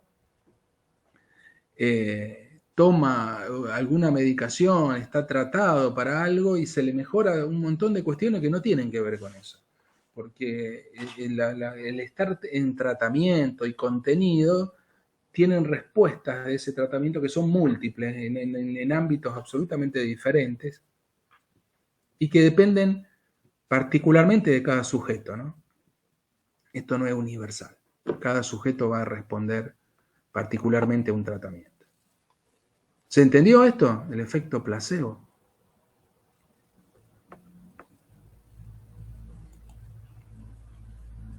Más o menos. Regresión a la mente. Estamos todavía conectados, todo. Sí. Sí, profe, se entendió. Perfecto. Estamos conectados. No, yo ya les digo, la otra vez me quedé ahí solo, triste y abandonado. Regresión a la media. Es otra cuestión muy interesante para controlar, sobre todo en ensayos clínicos, esto aparece muchísimo. Se entiende por regresión a la media la tendencia de los individuos que tienen un valor extremo de una variable a presentar valores más cercanos a la media de la distribución cuando esta variable se mide por segunda vez. Yo les voy a dar un ejemplo en un grafiquito que les traje acá está. Si uno, por ejemplo, mide, esto se da en varias variables, qué mal. cuando uno mide variables de distinta naturaleza, vamos a decir, pueden ser cualitativas o cuantitativas. Acá fíjense que son cualitativas, después les doy un ejemplo de cuantitativas. Pero si yo hago un estudio a un grupo de pacientes que tomen el medicamento X, por ejemplo, y les pregunto sobre los efectos adversos. ¿Qué efectos adversos usted tiene a medida que va tomando el medicamento? Entonces, le empiezo a preguntar. Entonces, yo, qué sé yo, hago 300 pacientes, pónganle. Yo voy a tener una distribución normal o gaussiana en el número, cuando grafique el número de efectos adversos por paciente. Voy a tener un número pequeño de pacientes que van a tener pocos efectos adversos, que son los que están más o menos en la colita de la campana de Gauss acá. Voy a tener un número grande de pacientes que sientan lo que sería la media, que sientan un número particular de efectos adversos, y voy a tener pocos pacientes también acá, voy a tener menos pacientes, el mayor número de pacientes lo voy a tener acá, pocos pacientes que sienten pocos efectos secundarios, que sería la otra colita de la campana de Gauss. En una primera medición, la campana de Gauss me daría así. Cuando yo hago la segunda medición, por ejemplo, cuando yo le voy a preguntar por segunda vez, esto está también relacionado con una cuestión psicológica, en los parámetros cualitativos como efectos adversos, a veces está relacionado con la cuestión psicológica. O sea, yo le pregunto al paciente los efectos secundarios. Vuelvo a los 6 meses y le pregunto de nuevo por los mismos efectos secundarios. Entonces, el que me dijo acá que no, a él no le pasaba nada, no le dolía la cabeza, nada. Pero cuando le preguntan por segunda vez, no sé si vieron cuando le hacen el carnet de conducir, que le preguntan, usted tiene esto, usted tiene lo otro, usted le duele la cabeza. Entonces, llega un momento que voy a decir, sí, a veces me duele la cabeza, pero bueno. Pasa algo parecido a lo que pasa psicológicamente. O sea, yo le vuelvo a preguntar. Entonces el paciente dice, che, este me vuelve a preguntar. Entonces yo la otra vez le dije que la cabeza no me dolía, pero sí, la verdad que a veces me duele. Entonces el que tenía pocos tiende a decir más. Entonces se acerca a la media. Por eso hablamos de regresión a la media. Que los valores extremos, o sea, las dos colas de la campana de Gauss, se achican y se acercan a la media, al valor medio de la campana de Gauss. Entonces la campana se afina por esto, porque bueno, te duele la cabeza otra vez, te preguntan otra vez, entonces decís, y sí, a veces sí, me duele. Bueno, entonces el que tenía pocos va a tener algunos más, se corren para acá, se corren para la media. Y el que tenía muchos, otra vez le preguntan y dice, bueno, yo otra vez le dije que la cabeza me duele, sí, pero no me duele siempre, no me duele todos los días. Entonces le pone que no, que ahora ya no me duele. Entonces el que tenía muchos efectos secundarios va a decir menos. Entonces hay un corrimiento para la media, de acá para acá y de acá para acá. De ambos extremos se acercan y se afina la campana de Gauss. Eso se ve normalmente cuando uno mide por segunda vez, ya sea variables como efectos secundarios o variables cuantitativas. ¿Por qué? Porque si yo mido, por ejemplo, parámetros de laboratorio de pacientes que están tomando un medicamento en particular, también a veces pasa lo mismo. Pacientes que tenían valores muy grandes o muy chicos de determinado valor, de determinado parámetro de laboratorio, en la segunda medición se acercan a la media. Que tiene que ver también eso con temas de que cuando uno toma un medicamento por primera vez, tiene algún movimiento en los parámetros y después el cuerpo se va acostumbrando, entonces los parámetros se van equilibrando, digamos. Lo mismo pasa con los efectos adversos, también se explica esto por el acostumbramiento. O sea, yo sentía determinado efecto secundario y después siento menos. A veces es una cuestión psicológica y a veces es una cuestión de acostumbramiento del cuerpo al medicamento. La primera vez cuando lo empecé a tomar tenía estos efectos adversos. Cuando pasó 6 meses, que lo tomé todos los días, a lo mejor el cuerpo se me equilibra y hay ciertos efectos adversos que ya no siento. Eso solamente, cuando es el efecto psicológico, lo mido con el grupo control, si no, no. Esperen que vuelva. Así que a eso se le llama regresión a la media. Los valores extremos de una medición, cuando mido por segunda vez, se acercan a la media. No sé si el ejemplo los ayuda, si no se entendió me avisan. Acá está esta gráfica, no la miren porque se van a confundir. Las gráficas, yo les voy a marcar, les voy diciendo qué gráfica. son interesantes. Después mírenla, cualquier cosa, pero ahí intentan medir todos los efectos controlados, no sé qué hacen y no se entiende. Acuérdense que cuando yo uso grupo control, los efectos no desaparecen, pero los controlo, los puedo ver si están presentes o no. Es lo que les dice acá. Cuando dispongo, es para la regresión a la media y para todos los efectos a controlar. Eso no hacen que desaparezcan, sino que los pueda ver, si están presentes, por ejemplo, en este caso regresión a la media. Evolución natural, esto también es sumamente importante tener un grupo control para la evolución natural. Cuando el curso habitual de una enfermedad tiende hacia su resolución, los esfuerzos terapéuticos pueden coincidir con la recuperación observada, pero no ser su causa. Esto yo siempre me acuerdo muchísimo, en el 2011, ustedes eran chiquitos, 2011, vino la famosa gripe A, fue el preludio a todo el loquero del COVID. Se cerraron, la universidad cerró antes, no tuvimos exámenes en julio o agosto, en 2011, yo creo que fue 2011. Si no fue 2011, fue por ahí, 2010 o 2012. Vino la famosa gripe A y la gente tomaba Tamiflu. Tamiflu era una droga antirretroviral. La gente hacía cola en la farmacia para comprar. Se vendieron kilos de Tamiflu porque supuestamente te mejoraba. Bueno. En 2014, yo creo, salió un estudio, habían hecho un ensayo clínico con Tamiflu, el Tamiflu no servía para nada. ¿Qué pasó ahí? Que la gripe tiene una ventana de desarrollo de 15 días. El que tomaba Tamiflu mejoraba, decía, qué bárbaro que me hizo el Tamiflu, y el que no tomaba Tamiflu también, es la evolución natural de la enfermedad. O sea, el Tamiflu no fue la causa del mejoramiento de los que se mejoraron, era que la evolución de la enfermedad, la gripe, tiene 15 días y cuando pasaron los 15 días te mejoraste. Salvo que tenga una enfermedad, una comorbilidad, lo que llaman comorbilidad, una enfermedad que te pueda agravar, se pueda agravar el cuadro, etcétera, etcétera. Pero si uno no tiene enfermedades que puedan agravar un cuadro de gripe, uno en realidad se mejora a los 15 días. Tome Tamiflu o no tome Tamiflu. En este caso, la evolución natural de la enfermedad, gripe en este caso, son 15 días. Entonces, tomes lo que tomes, te vas a mejorar en 15 días. Entonces, a veces, en este caso, el Tamiflu, el famoso Tamiflu, los farmacéuticos vendieron kilos de Tamiflu, estuvo bárbaro el tema para el negocio farmacéutico, pero no sirve no servía para la gripe en ese caso.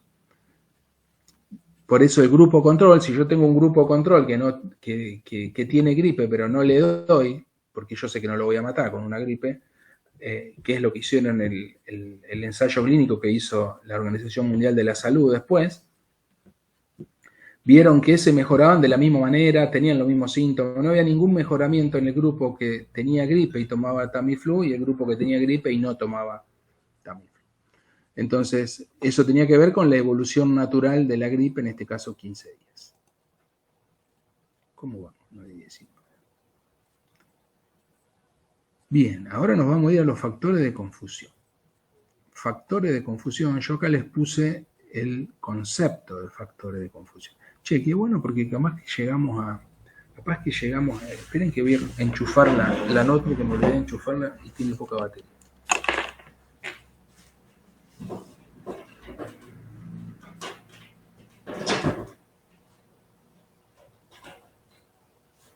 Disculpe, yo me tengo que retirar.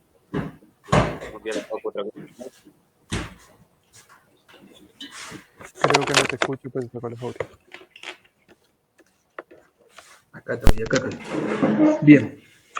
¿Alguna pregunta, chicos? ¿Todo bien hasta ahora? Para un lunes a la mañana. Profe. Sí, decime. Yo me tengo que retirar porque tengo una clase en la facu. Tengo que ir hasta allá. Bueno. Sí, no hay problema. Ustedes libremente entren y salgan. El cheat Si no, tiene... Gracias por el aviso, pero no hay problema. Hasta luego. Después mirá el material, todo, cualquier duda que te quede, la clase que viene o en las consultas lo podemos ver. Bueno, listo. Muchas gracias. Chao. No, no hay de qué, hasta luego. El concepto más, entre comillas, difícil que pueden tener en este texto es el de factor de confusión. Ahora lo vamos a ver, yo traje algunos ejemplos, después me olvidé de mandarles, cuando les mandé los cuadros me olvidé de mandarles, tengo ahí un apuntecito, ahora lo vamos a ver. Con ejemplo de factor de confusión, por más allá del ejemplo que tienen en el texto que está muy lindo, es un concepto que en principio cuesta, después se naturaliza porque lo vamos a usar toda la materia, pero en la primera evaluación, como la primera evaluación va a ser muy conceptual, chicos, estas clasificaciones que vimos antes y estas delimitaciones las van a tener que tener bien claras en el oral. Yo voy a leer el concepto acá y después vamos a ir al texto. El fenómeno de confusión aparece cuando la asociación observada entre un factor de estudio, o sea, una causa, y la variable respuesta o efecto, puede ser total o parcialmente explicada por una tercera variable, un factor de confusión, o por el contrario, cuando una asociación real queda enmascarada por ese factor. O sea, que los factores de confusión son variables, son terceras variables que aparecen en un tipo de estudio que pueden estar presentes, que o me provocan el mismo efecto que yo estoy estudiando, o me lo enmascaran, o sea, me lo ocultan. Yo les voy a dar un ejemplo y después vamos a ir al texto. Vamos a ir al ejemplo acá, a ver si tengo... ¿Dónde está? Acá. Fíjense, si yo tengo la relación en estudio, hábito de fumar y enfermedad cardiovascular, acá les voy a dar dos ejemplos de factores de confusión. Por ejemplo, el sedentarismo es un factor de confusión positivo. ¿En qué sentido? Que el sedentarismo, si está presente en el grupo de fumadores o no fumadores que yo estoy estudiando, también va a tener una asociación positiva con el efecto. El sedentarismo también provoca a largo tiempo, aumenta el riesgo de enfermedad cardiovascular. O sea que este sería una tercera variable, si está presente en el grupo, que me está provocando lo mismo que yo estoy estudiando, el mayor riesgo, la presencia de enfermedad cardiovascular.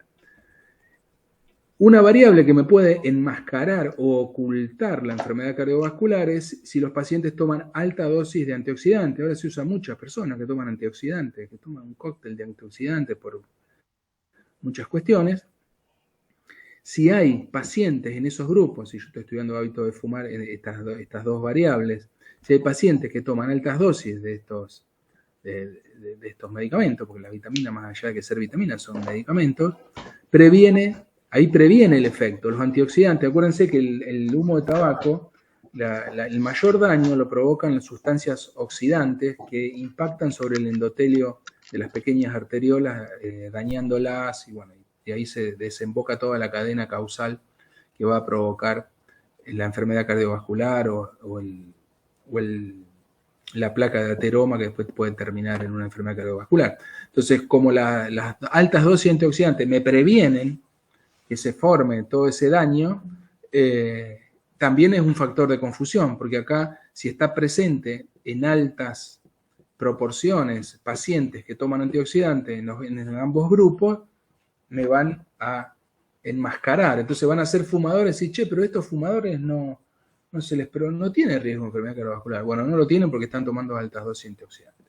Incluso hay una marca de cigarrillo, ¿no? Yo en la década, cuando yo me recibí en el 96, en el año 1996, y trabajé en ese mismo año, mientras estaba estudiando el último año, trabajé en la Fundación de Cardiología Rawini, que está ahí en el Hospital Centenario. Yo creo que todavía está, la Fundación Rawini, y que es una fundación que se dedica a estudios de cardiología, digamos. Y en ese momento había marcas de cigarrillos que promocionaban el estudio, que habían hecho estudios, habían hecho ensayos clínicos y recomendaban a los fumadores, no le decían deje de fumar porque eran tabacaleras, eran marcas de cigarrillo, pero recomendaban tomar altas dosis de antioxidantes justamente para que no se les produzca ciertas enfermedades a los pacientes. Una cosa loca. O sea, te doy el veneno y por otro lado te digo hace algo, una cosa loca, pero es así. Vayamos acá entonces.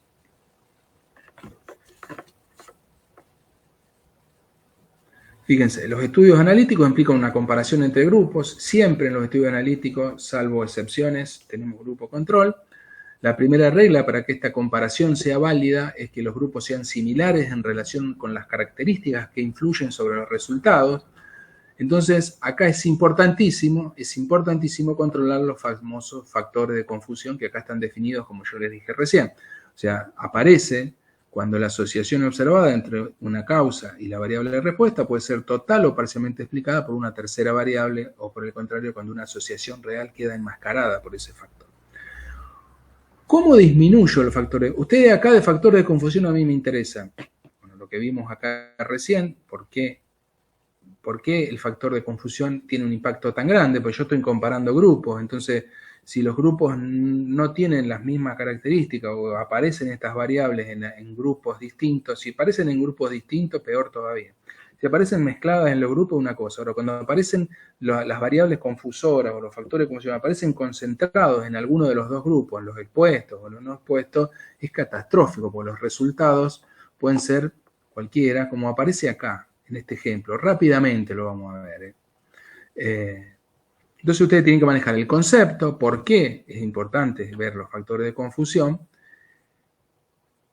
y una manera de reducirlos. No se pueden sacar completamente, pero sí reducir bastante e identificar bastante. Un factor de confusión, les dice acá, puede o sobreestimar, por supuesto, o infraestimar. El sedentarismo sobreestimaría el riesgo cardiovascular de fumar y el tomar antioxidantes infraestimaría el efecto en los fumadores, por ejemplo. Uno diría, hay menos fumadores que tienen un riesgo de enfermedad cardiovascular, bueno, porque están tomando antioxidantes, entonces lo infravalora al efecto. Fíjense este ejemplo está fabuloso para entender cómo operan los factores de confusión y cuáles son las formas de identificarlos. Fíjense, acá se hizo un estudio, es un estudio hipotético, esto es para el ejemplo, entre la asociación de consumo de café y cáncer de laringe. Se hizo un estudio de casos y controles, se eligió enfermos de cáncer de laringe y controles. Fíjense que los datos globales están acá. Estos son los datos globales. Los datos globales, yo elegí enfermos con cáncer de laringe y los controles que no tienen cáncer de laringe y evalúo si toman café o no toman café. Entonces tengo café positivo o café negativo. Si yo miro los resultados globales y hago el estudio estadístico, me da que los que toman café, tomar café es una causa de cáncer de laringe. Me da significativa la relación estadísticamente entre tomar café y cáncer de laringe. Fíjense que yo tengo 58 contra 42 y 42 contra 58, acá se invierte. Pero en el primer, tengo 58 contra 42 que no toman, enfermo con cáncer de laringe. Entonces, 58 contra 42 me da significativo estadísticamente. Tomar café produce cáncer de laringe. ¡Wow! Voy a decir, viene la Virginia va a hacer la Facenda van a hacer sendos juicios estos investigadores. ¿Qué pasa? Que dentro de los grupos había personas fumadoras. Yo elegí cáncer de laringe y controles, pero yo les decía que normalmente aparecen variables que están entremezcladas. No es lo mismo que hacer un ensayo clínico donde yo puedo seleccionar la población distinta. Acá había personas fumadoras. ¿Qué pasa? Que cuando yo tengo estos resultados, lo primero que me pregunto es, ¿y qué tiene el café que produce cáncer de laringe? Si me voy a estudiar el café, que es lo que deben haber hecho estos investigadores, siempre hipotéticamente hablando, no encontré nada cancerígeno en el café. Entonces, antes de publicar, digo, guarda que no vamos a publicar esto, vamos a crear caos en la gente se va a pensar que tomar café le produce cáncer de laringe, y eso no es así. No hay ninguna sustancia, cuando hacemos estudios químicos en el café, que sea la posible sustancia que produzca cáncer de laringe. ¿No será otra cosa?, dijeron estos investigadores. A ver, ¿qué características tiene esta población? ¿Hay alguna otra variable que pueda producir cáncer de laringe que está determinado? Sí, hay personas que fuman. Entonces, fíjense que ellos lo que hicieron fue estratificar los datos globales. Los estratificaron, hicieron 2 estratos. A los datos globales que estaban todos juntos, los casos y los controles, separaron a los enfermos con cáncer de laringe que fumaban y los controles que fumaban, y a los no fumadores en enfermos de cáncer de laringe y controles. O sea que toda la población la separaron en fumadores y no fumadores, y después vieron qué fumadores tenían cáncer de laringe y qué fumadores eran controles, qué no fumadores tenían cáncer de laringe y cuáles no tenían cáncer de laringe. O sea, hicieron un estrato, eso se llama estratificar las muestras. Hago 2 estratos de los datos globales, seleccionando, en este caso, por la variable que a mí me parece que era un factor de confusión, que era el fumar. Fíjense que cuando yo hago esta división, todos los que tienen cáncer de laringe, no todos, la mayoría está concentrado en fumadores y enfermos con cáncer con laringe. Son 150 los fumadores que tienen cáncer de laringe. Y a la vez, acá tengo 150 contra 25, si yo miro estos 2 valores de los no fumadores, y 75 contra 50. O sea que en realidad acá el cáncer de laringe no está provocando el café, y todos toman café. Miren que los no café hay algunos, pero ya son menos. Todos toman café, pero hay una concentración de cánceres de los que tienen cáncer de laringe en los que fuman. Entonces, en realidad, acá la causa del cáncer de laringe no es el café, sino que el fumar. Se concentran todo en los fumadores, entonces no el café. ¿Se entiende eso? Está medio complicado. Pero sepan que, resumidamente, cualquier pregunta ustedes me hacen. Sepan que una forma de identificar factores de confusión es estratificar las muestras. Si yo hago 2 estratos y estudio por separado según la variable que yo considero que es un factor de confusión, ahí voy a ver si realmente me está provocando esa variable el efecto que yo estoy esperando, o si es la variable de estudio mío, ¿no? La otra cuestión, o sea que yo, ¿cómo reduzco factores de confusión? Por 2 estrategias. Estratifico las muestras en base a las variables que yo creo que pueden ser factores de confusión. Esa es una forma de identificar y erradicar un factor de confusión. Y la otra es con alto conocimiento de la población en estudio. O sea, yo tengo que conocer a mi población en estudio. Cuando quiera ver enfermedad, cáncer de laringe respecto a café, le preguntaré sobre todos los hábitos que pueda imaginarme. Sobre hábitos de qué comen, qué no comen, qué hacen, si fuman, si no fuman, si toman alcohol, si toman otras bebidas, etcétera, etcétera. Ese conocimiento me va a permitir identificar si alguna de esas variables de las que yo le pregunto puede ser un factor de confusión, ya sea positivo o negativo. Si no conozco la población, si yo solamente le pregunto toma café, no toma café y nada más, los factores de confusión no los voy a poder nunca dilucidar, porque el orden es conocer a mi muestra de estudio en cuanto a todas las variables posibles, además de la variable de estudio, y después poder estratificar, con ese conocimiento poder estratificar estadísticamente la muestra. Todo lo demás de factor de confusión, nosotros no vamos a hacer hincapié acá. Carácter del fenómeno de confusión, naturaleza, no. Todo esto no lo vamos a ver, lo del factor de confusión. Lo que sigue. Nos vamos a ir directamente a validez interna y validez externa. Este concepto transversal, absolutamente transversal este concepto, y ahora lo vamos a ver. Lo bueno es que ya podemos empezar con el capítulo 31, eso está buenísimo. Así la próxima clase ya terminaríamos con lo que entra en el parcial, en el primer promocional. Entonces en 2 clases lo vemos y después tomaríamos. Lastimosamente, como tenemos 2 feriados a lo largo del cuatrimestre, vamos a tener que, yo después voy a ver cómo se planifica todo, pero vamos a seguir teniendo clases la semana que vamos a tomar el promocional. Es medio el bollo, pero bueno, si no, no vamos a terminar a dar los temas. Último tema del capítulo, validez interna y externa. Esto ya lo nombramos, así que vamos a ir directo a verlo, es corto, es un concepto sencillo. Validez interna se refiere, ya lo habíamos leído, al grado de que los resultados de un estudio son válidos, o sea, libres de error, acuérdense, válido, libre de error, sinónimo en ese aspecto, para la población que ha sido estudiada. Los errores sistemáticos y los factores de confusión afectan la validez interna de un estudio.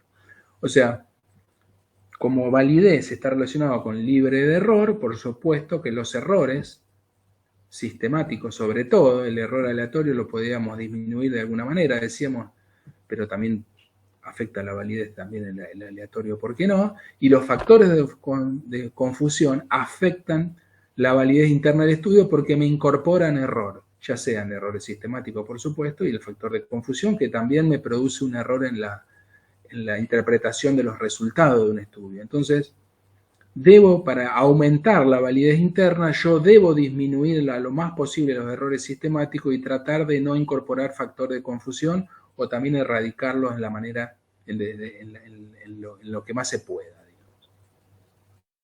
Ese es el concepto de validez interna, tiñe toda la asignatura, todo lo que vamos a ver cuando hagamos estudio de caso, estudiemos el estudio de cohortes, por ejemplo, el capítulo, vamos a ver que hay muchísimas estrategias para disminuir los errores sistemáticos.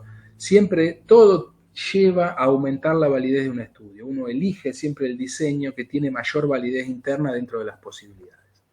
Y la validez externa se refiere al grado en que los resultados de un estudio pueden ser generalizados a otras poblaciones distintas de la estudiada. O sea, si yo tengo muchos estudios hechos con alta validez interna, puedo darle a ese grupo de estudios o a un solo estudio, si fuera un estudio multicéntrico, por ejemplo, validez externa, o sea, extrapolarlo a una población que no estudié.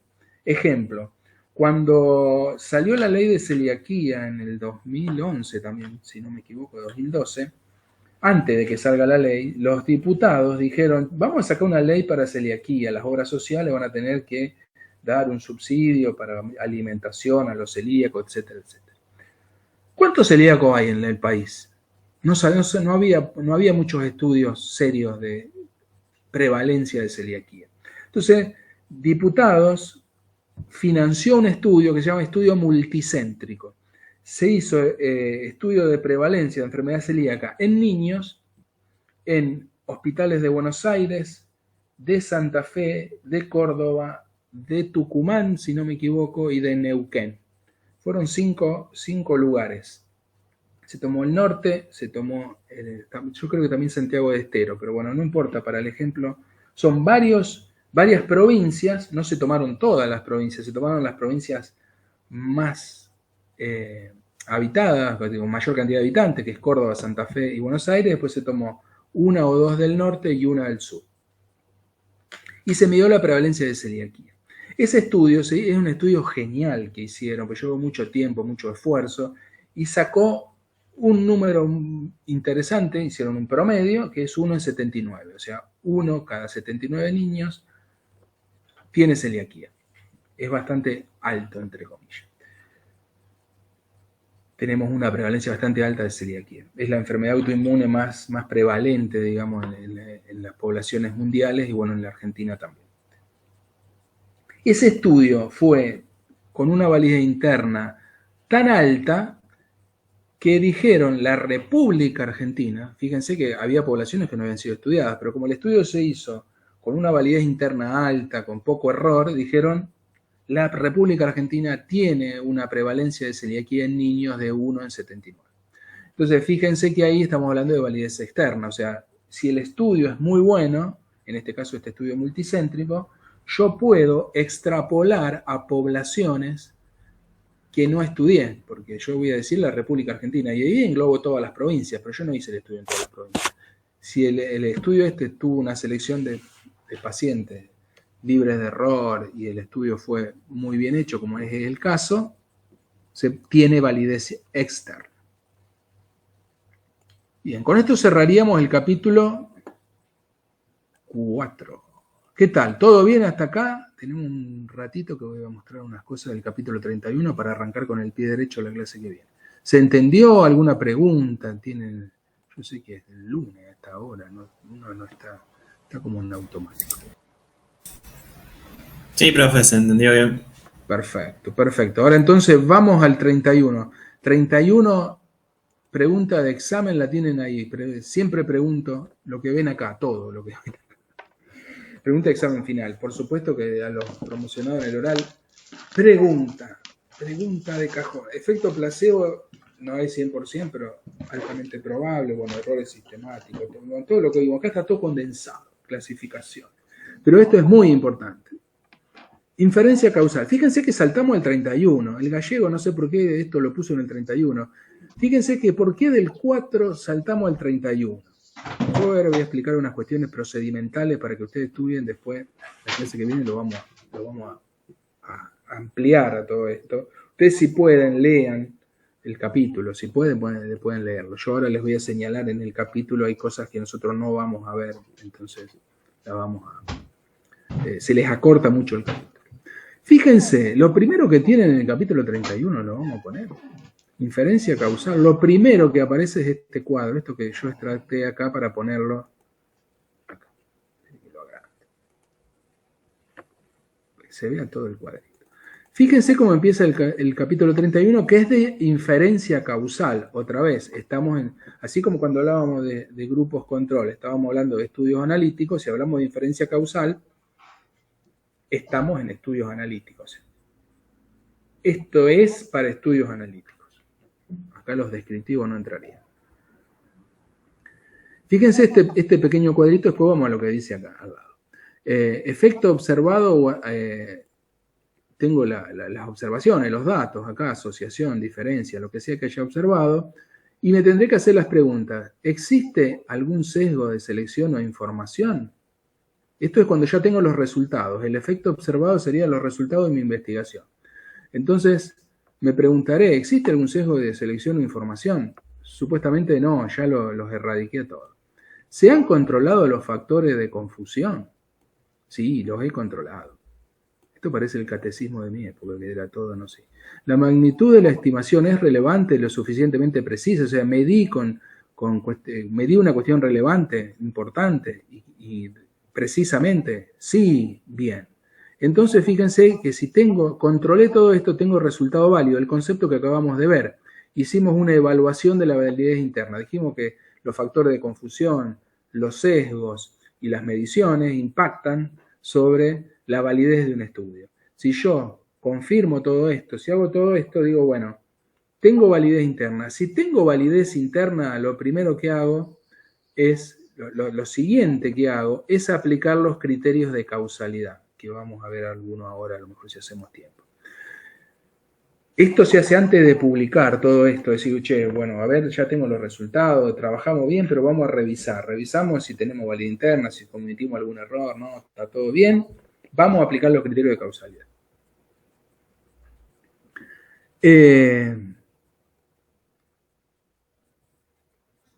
Entonces, fíjense que hay un enlace directo entre el concepto de validez interna y el comienzo de este capítulo. Eso véanlo porque es interesante que lo puedan ver. O sea, los criterios de causalidad se aplican después que yo me aseguré la validez interna, ni antes ni durante, o sea, después.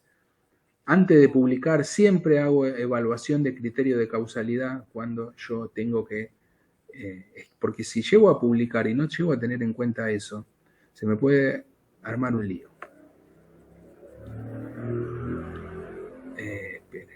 Bueno, acá yo les extracté, porque por ahí se les complica, entonces yo les extracté todo este cuadrito que ven acá, lo tienen relatado en estas dos partes del texto, en la clase que viene lo vamos a profundizar. Yo me voy a ir a una cuestión de facilitarles la lectura cuando ustedes lean. Si llegan a leer el capítulo 31, facilitarles la lectura. Ahora vengo acá. El capítulo 31, esperen, sé que acá lo achico para que se vea, porque no importa lo que dice, sino la estructura que yo les quería mostrar. Acá empieza el capítulo 31, página 1, 2, hasta acá, esta parte que está acá, yo a ver si la voy a poner, se puede poner en rojo. Pero el rojo no es rojo acá. Bueno, Esta parte la voy a desmarcar para que no quede como que está marcada porque ahora no me deja. Bueno, no me la deja desmarcar. Bueno, ya está, no me la deja, la marqué, pero no es importante. Esta parte que dice tipos de estudio e inferencia causal, acá ustedes van a tener clasificaciones que nosotros no vemos así las clasificaciones. Tienen ejemplos y ejemplos, si les leen y los ayudan, pero ven que todo eso deriva en este cuadro que hace una clasificación que nosotros no hacemos. Nosotros hacemos una clasificación de diseño mucho más simple. Entonces todo esto saltéenlo y sí arranquen con criterio de causalidad. Los criterios de causalidad sí. Toda esa clasificación que vieron ahí no le den importancia. La página sería 292, 291 y 291 a partir de acá. Tipos de estudio de inferencia causal. Y eso lo reemplazamos por esto. Por esto que está acá. Y parte de lo que vemos acá. Esto es para ordenarles la lectura. Después la clase que viene lo vamos a dar, rápidamente lo vamos a dar, porque ya van a tener el criterio, van a haber visto validez interna, ya la tienen manchada, entonces van a ir rápido. Todo ese apartado, lo reemplazamos nosotros simplemente con esta, que es la clasificación que hacemos. Nosotros vemos estos 4 diseños: ensayo clínico, estudio de corte, estudio de caso de control y estudio descriptivo. Si yo tengo que hacer una escala de validez interna de los distintos diseños analíticos de mayor a menor, el que mayor validez interna tiene es el ensayo clínico, porque es un estudio experimental. Fíjense que acá, cuando yo justifico, yo le digo, ¿por qué? Y yo les pregunto, ¿por qué el ensayo clínico es el mejor para la validez interna? ¿Por qué? Tiene mayor validez interna. Y ustedes se van a ir a lo que vimos en el 4, a la clasificación. Normalmente está bueno responder con... lo cerré en vez de abrirlo. Bueno, ya está. Se van a ir a la clasificación, va a decir, ¿por qué es experimental? Yo manipulo variables, eso disminuye errores, acuérdense. Es prospectivo, el prospectivo, como yo voy midiendo a lo largo del tiempo, también tiene menos errores. El prospectivo es siempre mejor, porque yo no tengo que estudiar el pasado, voy de acá en adelante y yo hago las mediciones sobre los pacientes, les pregunto cara a cara a los pacientes. En un prospectivo, entonces, experimental y prospectivo son combinaciones fabulosas para aumentar la validez interna. El estudio de corte, si no puedo hacer un ensayo clínico porque es caro, hay que manipular variables, hay que tener mucho resto, y además hay variables que no puedo, ya lo vamos a ver en la clase que viene cuando veamos ensayo clínico, hay variables con las que yo no puedo hacer un estudio experimental. Hábito de fumar y enfermedad cardiovascular, no puedo hacer un estudio experimental, porque tendría que elegir 100 personas que no fumen, dividirlas 50 y 50, y a 50 exponerlo al humo del cigarrillo y a los otros no, para ver si le produzco enfermedad cardiovascular. Eso no es ético, no se puede hacer con todas las variables, por desgracia. Con el 99% de las variables de salud humana no se pueden hacer ensayos clínicos, no se pueden hacer experimentos. Entonces caeríamos en un estudio de cortes.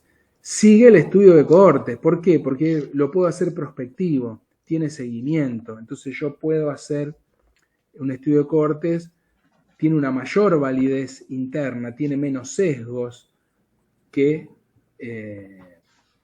los demás, salvo el ensayo clínico.